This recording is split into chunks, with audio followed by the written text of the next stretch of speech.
کھانا کھاتے ہیں تو ہمیں بہت سم ٹائم ہمیں بہت بھوک لگتی ہے تو ہم کھانا زیادہ سارا نکال لیتے ہیں، لیکن وہ کھانا پھر آخر میں بچ جاتا ہے۔ اب سب کھانا کھا رہے ہوتے ہیں، ظاہر ہے سب نے اپنا اپنا کھانا کھانا ہوتا ہے، تو جو بچا ہوا کھانا ہے اب وہ تو پھر ویسٹ ہو جاتا ہے نا، ضائع ہو جاتا ہے، تو وہ تو کوئی نہیں کھاتا کیونکہ سب اپنا اپنا کھانا کھا رہے ہوتے ہیں، تو اس طرح وہ کھانا آپ کا ضائع ہو جاتا ہے۔ تو آپ نے پہلے ہی کم کھانا ڈالنا ہے پلیٹ میں، اگر آپ کو ضرورت ہے تو آپ بعد میں اور لے لیں۔ یہ نہ ہو آپ ایسا نہ کریں کہ اب جلدی جلدی میں بھوک بہت زیادہ لگی ہے تو میں اتنا کھا لوں گا یا مجھ سے اتنا کھایا جائے گا، تو لیکن وہ ایسا لگ رہا ہوتا ہے ہم سے اتنا کھایا نہیں جاتا، تو ہم اور لے سکتے ہیں، ضرورت کے حساب سے ہم بعد میں اور لے سکتے ہیں۔ وہی کھانا ہم اگر ہمارا بچ جاتا ہے تو پھر ہم کسی کو دے بھی سکتے ہیں، کوئی فقیر آ جاتا ہے، کسی ہمسائے میں کوئی بھوکا ہوتا ہے، ہمیں سب کا خیال رکھ کے چلنا ہوتا ہے نا، ہمیں ہمسایوں کا خیال رکھنا ہے اپنے، ہمیں جو بھی محلے میں ہماری اسٹریٹ میں جو لوگ رہتے ہیں، جو ضروری نہیں کہ فقیر ہی ہوتے ہیں کہ جن کو ہم نے دینا ہوتا ہے، وہ لوگ بھی ہوتے ہیں جو نہیں مانگتے، ان کو شرم آتی ہے مانگتے ہوئے، اس لیے ان کا خیال ہم نے بہت زیادہ رکھنا ہے اور خود سے ہم نے ان کی مدد کرنی ہے، ٹھیک ہے۔ اور اسی طرح سے جب آپ کی کوئی ایونٹ آتا ہے، عید آتی ہے، جیسے ایک ہمارا جو تہوار ہے، یہ اسلامی تہوار ہے، عیدین، دو عیدیں ہیں نا، عید الفطر اور عید الاضحیٰ، تو اس میں ہم اپنے لیے شاپنگ کرتے ہیں، ہماری جو مما ہیں بابا ہیں وہ ہمارے لیے اچھی اچھی چیزیں خرید کر لاتے ہیں، جوتے لاتے ہیں، کپڑے لاتے ہیں، تو ہمیں چاہیے کہ ہم جو ہمارے ارد گرد لوگ رہتے ہیں ان میں سے جو ضرورت مند ہیں ان کے لیے بھی کچھ لے کر دیں، ٹھیک ہے نا۔ تو یہ ایک بہت اچھی عادت ہے، اور اس طرح سے ہمارا جو مال ہے وہ بڑھتا ہے، مال خرچ کرنے سے بڑھتا ہے، ٹھیک ہے۔ فضول خرچی نہیں کرنی اپنے لیے، جو ہم زیادہ سے زیادہ ایک ڈریس کی اگر ضرورت ہے تو ہم 2 یا 3 خرید لیں تو وہ فضول خرچی ہے۔ اسی طرح سے آپ اسی میں سے 3 خریدنے کے بجائے اگر آپ اپنے لیے 2 اور 1 آپ کسی ضرورت مند کے لیے لے لیتے ہیں تو اس کا آپ کو بہت زیادہ اجر ہے، ٹھیک ہے۔ اور اپنی حیثیت کے حساب سے ہمیں دوسروں کی مدد کرنی ہوتی ہے، جیسے اگر ایک انسان کروڑ پتی ہے، اس کے پاس بہت سارے پیسے ہیں اور وہ کسی کو صرف 2 روٹیاں دیتا ہے، اور ایک انسان جو ہے وہ بس اس کے پاس پورا ہے، وہ اچھا کھانا کھا لیتا ہے تو وہ بھی 2 روٹیاں دیتا ہے۔ اس طرح اگر صرف کسی کے پاس صرف 2 وقت کا کھانا کھانے کے لیے ہی پیسے ہیں، وہ بھی 2 روٹیاں کسی فقیر کو دے دیتا ہے، تو پھر کیا فرق ہے تینوں میں؟ تو سب سے زیادہ پھر اجر کس کو ملے گا؟ اس کو ملے گا جس کے پاس کچھ بھی نہیں تھا، اس نے پھر بھی اپنا جو کھانا ہے وہ فقیر کو دے دیا، اس کو اللہ تعالیٰ سب سے زیادہ اس کو ثواب دیں گے، اور اس کے بعد اس کو دیں گے جس کے پاس پورا تھا، یعنی کہ اس نے کھایا بھی اور تھوڑا سا دے بھی دیا، لیکن جس کے پاس سب سے زیادہ پیسے تھے اس نے بھی صرف تھوڑا سا ہی دیا تو اس کو سب سے کم اجر ملے گا، ٹھیک ہے۔ اللہ تعالیٰ نے فرمایا ہے کہ جتنا زیادہ اللہ کی راہ میں خرچ کرو، دیا ہوا تو اللہ تعالیٰ کا ہے نا، اللہ تعالیٰ نے ہمیں دی ہے ہر چیز۔ آپ خود دیکھیں، آپ کے جو بابا ہیں وہ ضرور لے کر آتے ہیں، پیسے لاتے ہیں، وہ جاب کرتے ہیں، پھر وہ پیسے لاتے ہیں، پھر وہ آپ کی ضروریات پوری کرتے ہیں، لیکن کون کرتا ہے، کون کرواتا ہے؟ اللہ تعالیٰ۔ اللہ تعالیٰ ہی ہمیں ہر چیز دیتا ہے۔ آپ اپنے گھر میں دیکھیں، آپ کے پاس ساری فیسلٹیز ہوں گی، آپ ہیٹر لیتے ہیں، ہیٹر میں بیٹھتے ہیں، آپ کے گھر میں گرم پانی ہوگا، آپ روم کے اندر رہتے ہیں، گرمیوں میں آپ اے سی میں رہتے ہیں، تو یہ سب کیا ہیں؟ یہ سب نعمتیں ہیں اللہ تعالیٰ کی، اور اگر اللہ چاہے تو یہ دیتا ہے، اور اگر اللہ نہ چاہے تو یہ نہیں دیتا۔ تو اس لیے ہمیں ہر پر اللہ کا شکر ادا کرنا چاہیے، اور ان لوگوں کو یاد رکھنا چاہیے جو ضرورت مند ہیں، اور ہر کام جو ہے اپنا وہ کفایت شاری سے کرنا چاہیے، یعنی میانہ روی، جو درمیانہ راستہ اختیار کرنا چاہیے، کہ نہ ہی زیادہ فضول خرچی کرنی چاہیے اور نہ ہی بہت کنجوسی، ایسا نہ ہو کہ آپ کے پاس ہے لیکن آپ پھر بھی نہیں خرچ کریں، تو وہ بھی اللہ تعالیٰ کو پسند نہیں ہے، ٹھیک ہے۔ اور قرآن مجید میں ارشاد ہے اسراف اور بیجا خرچ سے بچو، یعنی زیادہ فضول خرچی نہیں کرنی ہے آپ نے۔ اور اگر جس طرح سے آپ ایک اسٹوڈنٹ ہیں، ایک طالب علم ہیں، آپ پینسل یوز کرتے ہیں، فار ایگزامپل مثال دے رہی ہوں میں، ایک پینسل استعمال کرتے ہیں، تو اس پینسل کو جب آپ کی ہاف ہو جاتی ہے تو آپ اپنی ماما کو کہتے ہیں میں نے تو نیو لینی ہے، یہ تو نہیں یہ میری ایسے بیگ میں ہے یا گم ہو گئی ہے یا ہوتی بھی ہے آپ کے پاس چلیں، اور اگر نہیں بھی ہوتی تب بھی تو آپ جلدی جلدی کہتے ہیں کہ میں نے نا نیو پینسل لینی ہے. تو یہ بہت بری بات ہے. آپ پہلے جو آپ کے پاس چیز ہے، پین ہے، پینسل ہے، ریزر ہے، پہلے اس کو یوز کریں، اس کو فنش کریں. اسی طرح سے آپ کی نوٹ بک ہے، آپ کی نوٹ بک جب ہاف ہو جاتی ہے، ہاف سے زیادہ ہو جاتی ہے، تو پھر آپ کہتے ہیں کہ ہم نے نیو لینی ہے. تو وہ بھی بری بات ہے. پہلے آپ اپنی نوٹ بک کو فنش کریں اور اس کے بعد آپ جو ہے وہ اگلی نوٹ بک خریدیں. ہاں اگر اسکول کی طرف سے کوئی انسٹرکشن آتی ہے، ٹیچر کی طرف سے آتی ہے، تو پھر آپ کو وہ لینی پڑتی ہے. لیکن وہ جو پرانی نوٹ بکس ہے اس میں جو پیج بچے ہوئے ہیں اس کو آپ ایز اے رف ورک استعمال کر سکتے ہیں. ٹھیک ہے، اس کو آپ نے ویسٹ نہیں کرنا. اسی طرح سے ہمارے کچھ کپڑے ہوتے ہیں اور کچھ جوتے ہوتے ہیں، جب ہم نیو لیتے ہیں جو پرانے ہوتے ہیں نا وہ ہمیں کسی ضرورت مند کو دے دینے چاہیے. سب نہیں، جو مطلب آپ ایک نیا جوڑا لیتے ہیں، ایک پرانا جوڑا آپ دے دیں. ایک نیا جوتا لیتے ہیں، آپ کے پاس 2-3 ہیں، ایک پرانا جوتا آپ دے دیں. اس طرح آپ کا مال بھی اللہ تعالیٰ آپ کے مال میں بھی برکت ڈالتا ہے، اور جو لوگ ضرورت مند ہیں ان کا سرکل بھی اسی طرح سے چلتا ہے، ان کا کام بھی چل جاتا ہے اور آپ کا بھی. ٹھیک ہے. اور اسی طرح سے آپ کا بیگ ہے، آپ کا یونیفارم ہے، اگر وہ قابل استعمال ہیں اور آپ نے نیو لے لیے ہیں تو آپ ان کو بھی کسی کو دے سکتے ہیں. لیکن آپ اس کو استعمال کریں فل ایئر. یہ نہیں ہے کہ اب آپ نے 2-3 مہینے استعمال کر لیا اور پھر جی یہ فضول خرچی ہوتی ہے. آپ اس کو اپنا پورا سیشن استعمال کریں اور پھر آپ نیکسٹ ایئر جو ہے اس کو نیا خرید سکتے ہیں. تو ہم آپ کو پتہ ہے کہ ہمارے نبی پاک صلی اللہ علیہ وسلم اور صحابہ کرام بڑی سادہ زندگیاں جو ہیں وہ بسر کرتے تھے اور معمولی لباس پہنتے تھے اور سادہ غذا کھاتے تھے اور میانہ روی اختیار کرتے تھے. اور آپ کو پتہ ہے حضور صلی اللہ علیہ وسلم کے جو لباس ہوتا تھا اس سے پیبند بھی لگے ہوتے تھے. تو اب آپ تصور کر سکتے ہیں کہ ہم پیبند لگے ہوئے کپڑے پہنے، کبھی بھی نہیں ہو سکتا. ہم اگر درمیان میں سے میں سینا بھی پڑے تو ہم کہتے ہیں نہیں جی یہ تو اچھا نہیں لگ رہا، ہم نے تو یہ نہیں پہنا. تھوڑا سا پرانا بھی ہو جاتا ہے تو ہم کہتے ہیں یہ تو ہم نے لاسٹ ایئر پہن لیا تھا، اتنا زیادہ پہن لیا تھا، ہم نے نہیں پہننا. کسی ایونٹ میں جاتے ہیں ایک دفعہ پہن چکے ہوتے ہیں، نیکسٹ ایونٹ کوئی اور آتا ہے تو ہم کہتے ہیں کہ ہم نے یہ لاسٹ ایونٹ پہ پہن لیا تھا، اب تو ہم نے یہ نہیں پہننا. تو یہ اچھی بات نہیں ہے. ہمیں نبی پاک صلی اللہ علیہ وسلم اور صحابہ کرام کی جو زندگیاں ہیں نا ان کے متعلق پڑھنا چاہیے، ان کی کتابیں لینی چاہیے. آپ کی بکس میں بھی، اسلامیات کی بکس میں بھی بہت سارے لیسن ہیں، آپ کی اردو کی بکس میں بھی ہیں، آپ وہ پڑھیں، ان سے سبق حاصل کریں اور ہمیں ان کی جو تعلیمات ہیں ان پر عمل کرنے کی کوشش کرنی چاہیے. اور یہ وعدہ کرنا چاہیے ایک دوسرے سے کہ وسائل ہمارے جتنے بھی ہوں تو ان کو ہم اس کے حساب سے استعمال کریں. ٹھیک ہے، اگر کم ہے تو ہم کم میں گزارا کریں، اگر زیادہ ہیں تو اس کو ہم میانہ روی اختیار کریں اس کے لیے. ٹھیک ہے. تو آپ کو میں ایک غزوہ تبوک میں پیش آنے والا واقعہ سناتی ہوں جس میں حضور صلی اللہ علیہ وسلم نے جب غزوہ تبوک پیش آیا، جب جہاد کا حکم ہوا تو حضور صلی اللہ علیہ وسلم نے سب کو کہا کہ فنڈ اکٹھے کریں، یعنی کہ اس اپنے لفظوں میں بتا رہی ہوں کہ جو مال ہے وہ جمع کریں. تو حضرت عمر اس وقت کے پاس مال زیادہ تھا، اس وقت حضرت عمر کے پاس، حضرت ابو بکر صدیق کے پاس کم تھا. دوسرے لفظوں میں ہم کہہ سکتے ہیں کہ وہ تھوڑے غریب تھے تو مالی لحاظ سے. تو حضرت عمر کوشش کیا کرتے تھے کہ میں حضرت ابو بکر سے کبھی تو سبقت لے جاؤں، کبھی تو آگے بڑھوں. تو انہوں نے کہا کہ اس دفعہ تو اچھا موقع ہے کہ میرے پاس مال زیادہ ہے تو میں حضرت ابو بکر صدیق رضی اللہ تعالیٰ عنہ سے سبقت لے کر جاؤں گا. تو حضرت عمر اپنے گھر کا آدھا سامان جو ہے وہ لے آئے اور حضرت ابو بکر اپنے گھر کا پورا سامان لے آئے. حضرت ابو بکر کا سامان بے شک تھوڑا تھا لیکن وہ سارا تھا، پورے گھر کا تھا. اور حضرت عمر کا سامان زیادہ تھا لیکن وہ آدھا بھی زیادہ تھا لیکن وہ تھا آدھا. تو حضور صلی اللہ علیہ وسلم نے ان سے یہ نہیں پوچھا کہ آپ کتنا سامان لے کر آئے ہو. حضور صلی اللہ علیہ وسلم نے ان سے پوچھا کہ آپ گھر میں کیا چھوڑ کر آئے ہو.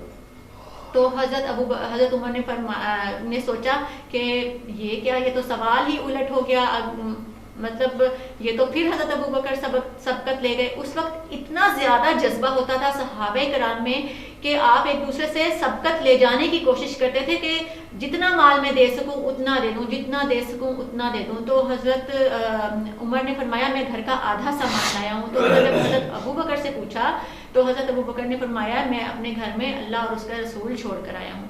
کتنی بڑی بات ہے یہ کہ آپ اپنے گھر کا سارا سامان دے دیتے ہیں. تو یہ ہوتا ہے اللہ کی راہ میں خرچ کرنا. اللہ کی راہ میں خرچ کرنے سے کبھی کم نہیں ہوتا, ہمیشہ بڑھتا ہے. ہمیشہ آپ کے پاس پیسے ختم نہیں ہوتے اگر آپ اللہ کی راہ میں اس کو خرچ کرتے رہتے ہیں. جیسے آپ کو جیب خرچ ملتا ہے, پاکٹ منی ملتی ہے, آپ اس میں سے اگر آپ کے پاس 50 ہیں تو آپ 10 اللہ کی راہ میں, آپ ایک صدقہ باکس بھی بنا سکتے ہیں. آپ ویسے بھی ایک باکس بنا سکتے ہیں کہ میں نے اللہ کے نام پر دینے ہیں, تو آپ اس میں جمع کر کے آپ کسی کو اکٹھے بھی دے سکتے ہیں جب وہ 100 ہو جائے, جب وہ 200 ہو جائے. یا آپ ڈیلی کا اگر نکالنا چاہیں, جیسے آپ کو ڈیلی ملتے ہیں, تو اسی طرح سے آپ اس کو نکال سکتے ہیں. اور یہ عادت آپ کو ابھی سے اپنے اندر ڈالنی چاہیے کہ آپ نے اللہ کی راہ میں خرچ کرنا ہے اور اپنے غریب بہن بھائیوں کا خیال رکھنا ہے. ٹھیک ہے. اور یہ جو ہے آپ کو پتہ ہے کہ نیکی اور بھلائی کے کاموں میں ایک دوسرے کی مدد کرنا جو ہے وہ اللہ تعالیٰ اور اللہ تعالیٰ کی راہ میں اپنا مال خرچ کرنا تو ہے وہ ثواب ہے. تو اب ثواب کس کس نے حاصل کرنا ہے؟ سب نے حاصل کرنا ہے نا. سب کو جنت چاہیے. تو جنت تو تبھی ملتی ہے جب ہم اللہ تعالیٰ کو خوش کرتے ہیں, اپنے نبی پاک صلی اللہ علیہ وآلہ وسلم کی تعلیمات پر عمل کرتے ہیں, تو پھر ہم پر جنت واجب ہو جاتی ہے. تو اب سب کریں گے نا ایسا. آپ سب نے اب ایک ایک باکس بنا لینا ہے اور اس میں اپنے پاکٹ منی میں سے تھوڑے سے پیسے جو ہیں وہ اس میں ڈیلی ڈالنے ہیں. ٹھیک ہے. اور اب ہم اس کی کرتے ہیں, اس کو اب آپ نے اس کی ریڈنگ خود سے کر لینی ہے. اب ہم اس کے اہم الفاظ دیکھتے ہیں کیا ہیں. پہلا لفظ ہے کفایت شعری, یعنی طریقے سے خرچ کرنا, نہ زیادہ فضول خرچی کرنا اور نہ کنجوسی کرنا. اخراجات یعنی ہمارا جو خرچہ ہوتا ہے وہ. میانہ روی, درمیانی راستہ کہتے ہیں میانہ روی. ترغیب, جیسے کسی کو نیکی کی ترغیب دے, نیکی کی طرف بلانا, اس طرح. اور روزے مرہ. یہ 5 لفظ ہیں, یہ آپ کے جو ہیں خاص الفاظ ہیں. تو یہ آپ نے اگر آپ اس کو لکھتے ہیں کاپی پر تو ٹھیک ہے, اگر آپ یہاں سے ہی یاد کرتے ہیں تو پھر یہاں سے ہی یاد کر لیجئے جیسے آپ سیکنڈ اور فرسٹ ٹرم میں کرتے رہے ہیں. اس کے بعد یہ الفاظ معنی ہے صفحہ نمبر 117 پر. یہ آپ دیکھ سکتے ہیں الفاظ معنی, یہ آپ نے یہاں سے یاد کرنے ہیں. ٹھیک ہے. اس کے بعد یہ سوالات کے جواب ہیں, یہ آپ اپنی کاپی پر حل کریں گے. اور نوٹس جو ہیں اگر آپ نے ابھی تک اسکول سے حاصل نہیں کیے تو آپ اسکول سے نوٹس لے لیں. صبح 9 o'clock سے 2 o'clock تک جو ہے وہ آفس کھلا ہوتا ہے. برانچ 3 مین آفس سے آپ کو وہ نوٹس مل جائیں گے. نوٹس لے کر آپ اپنا کام مکمل کریں. اور اگر نہیں بھی اس کے نوٹس ابھی آپ کے پاس نہیں ہے تو آپ ریڈنگ میں سے لے سکتے ہیں. اس کے آنسرز سارا کچھ ریڈنگ میں موجود ہے. اس کے بعد اس کی خالی جگہ ہے. یہ خالی جگہ آپ جب ریڈنگ کریں گے تو آپ اس وقت اس کو پٹ کر لیں گے, کیونکہ اب آپ ماشاءاللہ بڑے ہو گئے ہیں اور خود سے یہ کام کر سکتے ہیں. اس کو مجھے کروانے کی ضرورت نہیں ہے. اگلا پیج ہے صفحہ نمبر 118. یہ ہے اعراب لگا کر درست تلفظ کے ساتھ پڑھیں. اس میں الفاظ معنی ہے, اسراف لکھا ہوا ہے پہلا لفظ, اور پھر اس کا معنی ہے فضول خرچی. اسی طرح سے آپ نے لغت کیا ہوتی ہے, آپ کی ایک اردو ڈکشنری ہوتی ہے, جیسے ایک انگلش ہوتی ہے اسی طرح سے اردو ہوتی ہے. آپ نے اس میں سے وہ لفظ جو ہیں یہ جو دیے گئے ہیں یہ آپ نے ڈھونڈنے اور یہاں پر لکھنے ہیں, باکسز دیے گئے ہیں. اور پھر اگلا ہے دیے گئے الفاظ کی املا درست کر کے لکھیں.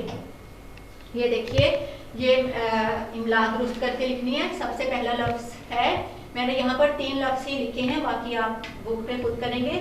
وسائل. وسائل یہاں پر کس سے لکھا ہے؟ سواد سے لکھا ہوا ہے. تو وسائل سواد سے نہیں ہوتا, وسائل ہوتا ہے سین سے. وسائل ہوتا ہے وسیلہ کی جمع, وسیلہ ذریعہ. ٹھیک ہے. ہم جیسے کسی کی مدد کرنے کا ذریعہ بنتے ہیں, اس کا سہارا بنتے ہیں, تو یہ ہو گیا وسیلہ. وسیلہ کی جمع ہو گیا وسائل, اور وہ ہوتا ہے سین سے. اس کے بعد ہے ضرورت. ضرورت زے سے نہیں ہوتا, زواد سے ہوتا ہے. نیکسٹ ہے ضائع. زال سے ضائع نہیں ہے, زواد سے ضائع. ٹھیک ہے. اسی طرح سے اگلے آپ کے الفاظ ہیں کفایت شعری اور طالب علم. یہ کفایت شعری ہے, یہ قواف سے نہیں ہے, کاف سے ہے. طالب علم بھی توئے سے ہے, تے سے نہیں ہے. اب ہم اگلی ایکسرسائز جو ہے وہ ذرا آپ نے سمجھنی ہے غور سے. اس کو ذرا آپ نے دھیان سے سننا ہے کہ اسم صفت کیا ہوتی ہے اور اس کی کتنی اقسام ہیں. یہ دیکھیں اسم صفت جو ہے وہ کسی بھی چیز کی، وہ اسم جو کسی دوسرے اسم کی خوبی، خامی، اچھائی، برائی، مقدار، تعداد یا نسبت ظاہر کرے، ٹھیک ہے، وہ ہوتی ہے اسم صفت۔ یہ آپ کی بک میں اس کی مثال اس میں لکھا ہوا ہے، وہ اسم جو کسی دوسرے اسم کی خوبی، خامی، اچھائی، برائی، مقدار، تعداد یا نسبت کو ظاہر کرے اسم صفت کہلاتا ہے۔ اور جس اسم کی ظاہر کی جا رہی ہے وہ کیا ہوتا ہے؟ وہ اسم موصوف ہوتا ہے۔ جیسے کہ علی ایک اچھا بچہ ہے، تو وہ اچھا کیا ہے؟ اچھا ہے اسم صفت۔ اچھائی جو ہے اس کی یا اس کی برائی جو ہے وہ اسم صفت کہلاتی ہے۔ اب اس کی اقسام ہم پڑھتے ہیں۔ سب سے پہلی جو قسم ہے وہ ہے صفت ذاتی۔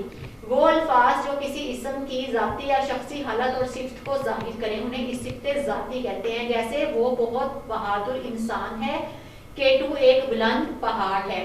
اب یہ جو ہے وہ بہت بہادر انسان ہے، اس میں کیا ہے؟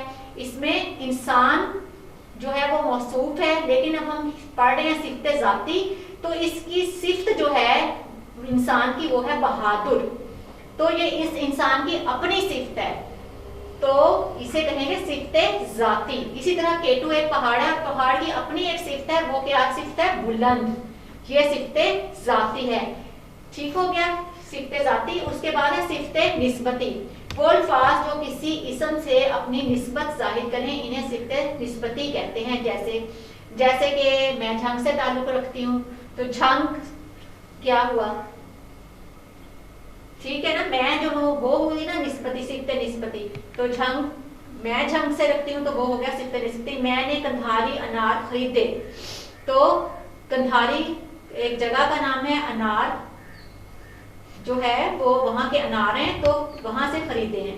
پھر ہے سعدی شیرازی ایک مشہور شاعر اور دانشور تھے۔ اس میں شیرازی جو ہیں، سعدی شیرازی کیا ہے صفت نسبتی؟ یہ ان کی صفت نسبتی ہے کہ وہ شیراز سے تعلق رکھتے ہیں، ٹھیک ہے، سعدی جو تھے وہ شیراز میں پیدا ہوئے تھے اس لیے وہ شیرازی ہوئے، تو یہاں پر شیرازی جو ہے وہ صفت نسبتی ہے۔ ان جملوں میں کندھاری اور شیرازی صفت نسبتی ہے جو کندھار اور شیراز سے اپنی نسبت ظاہر کر رہے ہیں، جیسا کہ انار اور سعدی موصوف ہیں۔ ٹھیک ہو گیا۔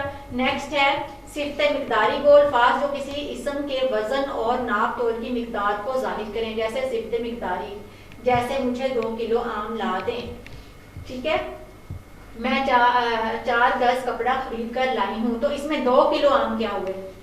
مقدار ہے نا کہ چیز کی مقدار، تو آم تو ہو گئی چیز اور اس کی مقدار ہو گئی 2 کلو۔ اسی طرح سے کپڑا ہو گئی چیز، موصوف ہو گیا، اور اس کی جو صفت مقداری ہے وہ 4 گز ہے۔ اسی طرح سے آپ گھر میں جب دودھ دیتے ہیں تو ہم کہتے ہیں دودھ والے کو 1 لیٹر دے دو، 2 لیٹر دے دو، تو وہ اس کی صفت مقداری ہوتی ہے۔ اس کے بعد آ جاتے ہیں صفت عددی میں۔ وہ الفاظ جو کسی اسم کی تعداد کو ظاہر کرتے ہیں انہیں صفت عددی کہتے ہیں، جیسے میرے پاس 10 کتابیں ہیں، میری جماعت میں 20 کرسیاں ہیں، تو اس میں کیا ہے؟ کتابیں اور کرسیاں تو موصوف ہو گیا، اب 10 اور 20 یہ ہو گیا عدد، یہ آپ کو پتہ نہیں یہ اعداد ہیں، تو یہ ہو گیا صفت، اس کتاب کی صفت عددی ہے یہ، اور یہ کرسیوں کی صفت عددی ہے 20۔ یہ اب آپ کو سمجھ آ گئی ہوگی کہ اس میں کس طرح سے آپ نے صفت عددی، صفت مقداری اور صفت نسبتی جو ہے وہ نکالنے ہیں۔ نیچے ایک پیراگراف دیا گیا ہے جہاں پر عافیہ ایک ذہین طالبہ اور ہونہار لڑکی ہے۔ یہ دیکھیں آپ، اس میں ذہین اور ہونہار، اس کو آپ نے کیا کرنا ہے؟ میں نے تو یہاں پر سرکل کر دیا نا، آپ کی جگہ نیچے جگہ بنی ہوئی ہے صفت ذاتی کی، نسبتی کی، مقداری اور عددی کی، یہاں پر آپ نے اس پیراگراف میں سے نکال کر جو ہے یہ چیزیں نیچے لکھ دینی ہیں، اور یہ جو ہے صفت ذاتی ہے، ذہین اور ہونہار، عافیہ کی صفت ذاتی ہے یہ، اور وہ 5ویں جماعت میں پڑھتی ہے، اس کی 3 سہیلیاں ہیں، اس کے پاس ایک طوطا ہے، اسے ملتانی حلوہ بہت پسند ہے۔ اب یہ ملتانی حلوہ کیا ہو گیا؟ صفت نسبتی، ملتان کا حلوہ۔ وہ روزانہ صبح باغ میں 1 کلومیٹر سیر کرتی ہے۔ اب 1 کلومیٹر کیا ہو گیا؟ 1 کلومیٹر ہو گیا صفت مقداری، اور آرام کرنے کے بعد تیار ہو کر روزانہ اسکول جاتی ہے۔ عافیہ کے والد نیک ہیں، وہ عافیہ کی امی کے لیے 3 گز لمبی سندھی چادر لائے ہیں۔ یہ 3 گز سندھی کیا ہو گئی؟ صفت عددی۔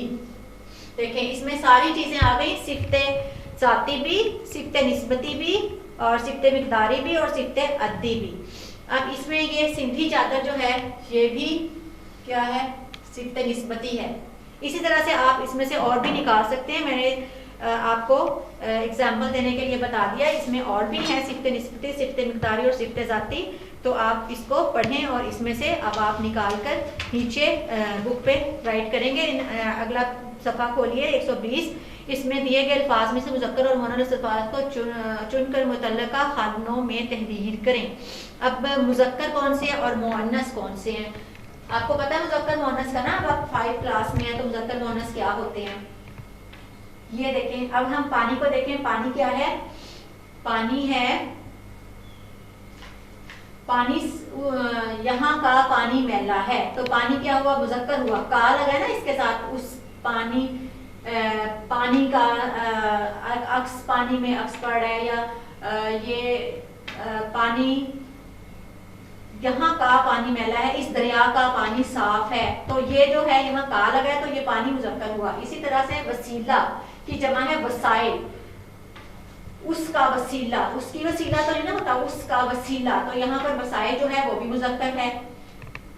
میرا خیال ہے، تو میری خیال ہے تو نہیں ہوتا، میرا خیال ہے، تو یہ کیا ہوا؟ مذکر ہوا۔ اس کی عزت، اب یہاں پر کی آیا ہے تو یہ مؤنث ہوا۔ میری پلیٹ چھوٹی ہے، تو یہ دیکھیں چھوٹی بھی ہے اور کی بھی ہے تو یہ مؤنث ہوا۔ مدد، اس کی مدد، یہ بھی مؤنث ہوا۔ میری جماعت 5ویں ہے تو یہ بھی مؤنث ہوا۔ میرا لباس صاف ہے، تو یہ کیا ہوا؟ میری لباس نہیں ہے، میرا لباس ہے، تو یہ مذکر والے خانے میں آئے گا۔ اس میں سے آپ نے مذکر اور مؤنث الگ کر کے یہاں آپ کے جگہ دی گئی ہے، یہاں پر آپ لکھیں گے، اس کے بعد دیے گئے الفاظ کے جملے بنائیں۔ تو یہ جملے آپ نے بنانے ہیں خود سے۔ یہ جملے جو ہیں یہ آپ 5 جملے ہیں، یہ آپ نے کتاب پر ہی بنانے ہیں، اور میں نے اب آپ کو ساتھ ہی بتا دیا کہ کون سا کتاب پر کام ہے اور کون سا کاپی پر کام ہے۔ یہ آج آپ کا سبق ہے، اب میں آپ کو آپ کی ڈائری بھی بتا دیتی ہوں۔ ڈائری میں آپ کا ہے سبق نمبر 19 جو ہے وہ آپ نے ملاحظہ خوانی کرنی ہے اس کی، اور مشق اس کی کتاب اور کاپی پر حل کرنی ہے، یعنی سوال جواب آپ نے کاپی پر حل کرنے ہیں اور باقی مشق آپ نے کتاب پر حل کرنی ہے، اور اس کو یاد بھی کرنا ہے۔ اپنا بہت خیال رکھیں، سردی بہت زیادہ ہے، سردی سے اپنے آپ کو بچا کر رکھیں، اپنے آپ کو کور کر کے رکھیں، اور باہر بلا ضرورت مت نکلیں، ٹھیک ہے؟ اور اپنا اور اپنے گھر والوں کا خیال رکھیں۔ اب نیکسٹ لیکچر تک کے لیے اللہ حافظ۔